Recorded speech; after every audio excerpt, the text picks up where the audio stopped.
এই দোয়াটি আজান শোনার পর পাঠ করুন। রাসূল সাল্লাল্লাহু আলাইহি ওয়াসাল্লামের শাফাআত কিয়ামতের দিন ওয়াজিব হয়ে যাবে। সুবহানাল্লাহ। আমরা সকলেই আজান শোনার পর এই দোয়াটির আমল করব ইনশাআল্লাহ। এই দোয়াটি অনেক গুরুত্বপূর্ণ দোয়া। এই দোয়াটি রাসূল সাল্লাল্লাহু আলাইহি ওয়াসাল্লামের শাফাআত ওয়াজিব করার দোয়া। আমরা সকলেই এই দোয়াটি আজান শোনার পর পাঠ করব। আমাদের সন্তানগুলিকেও এই দোয়াটি আজান শোনার পর পাঠ করার কথা বলবো। আমাদের বাসার সকল সদস্যকে এই দোয়াটি আজান শোনার পর পাঠ করার কথা বলবো ইনশাআল্লাহ। সকল মুসলিম ভাই বোনদেরকেও এই দোয়াটির আমল করার কথা বলবো। সম্মানিত মুসলিম বন্ধুগণ, এই দোয়াটি অনেক গুরুত্বপূর্ণ ফজিলতপূর্ণ দোয়া।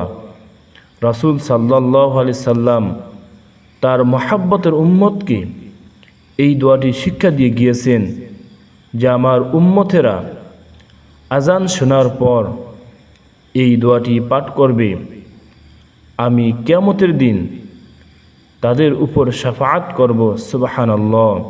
তাই আমরা সকলেই এই দোয়াটির আমল করব। আল্লাহ তাআলা রব্বুল আলামিন আমাদেরকে এই দোয়ার আমল করার তৌফিক দান করেন। আমিন। এই দোয়াটি হলো আল্লাহুম্মা রব্বা হাযিহিদ দাওয়াতিত তাম্মাহ ওয়াস-সালাতিল কায়িমাহ আতি মুহাম্মাদানিল ওয়াসিলাতা ওয়াল ফাদিলাহ ওয়াবআসহু মাকামান মাহমুদা নিল্লাযী ওয়া'আদতাহ ইন্নাকা লা তুখলিফুল মিআদ। সম্মানিত মুসলিম বন্ধুগণ, এই দোয়াটি আমরা সকলেই সহি শুদ্ধ করে শিক্ষা করে নিব। আমাদের সন্তানদেরকেও এই দোয়াটি সহি শুদ্ধ করে শিখিয়ে দিব ইনশাআল্লাহ। সকল মুসলিম ভাই বোনদেরকেও এই দোয়াটি সহি শুদ্ধ করে শিক্ষা করার কথা বলবো। এই দোয়াটি এই রকম করে পাঠ করবেন। আল্লাহুম্মা রব্বা হাযিহিদ দাওয়াতিত তাম্মাহ ওয়াস-সালাতিল কায়িমাহ আতি মুহাম্মাদানিল ওয়াসিলাতা ওয়াল ফাদিলাহ ওয়াবআসহু মাকামান মাহমুদা নিল্লাযী ওয়া'আদতাহ ইন্নাকা লা তুখলিফুল মিআদ।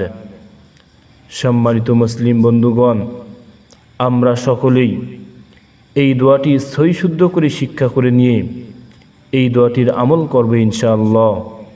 আয় আল্লাহ, আপনি আমাদেরকে এই দোয়াটির আমল করার তৌফিক দান করেন।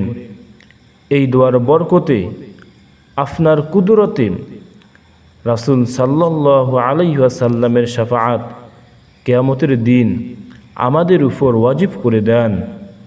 আয় আল্লাহ, এই দোয়াটি আমাদেরকে সকলকে সহি শুদ্ধ করে শিক্ষা করার তৌফিক দান করেন। আসসালামু আলাইকুম ওয়া রাহমাতুল্লাহি ওয়া বারাকাতুহু।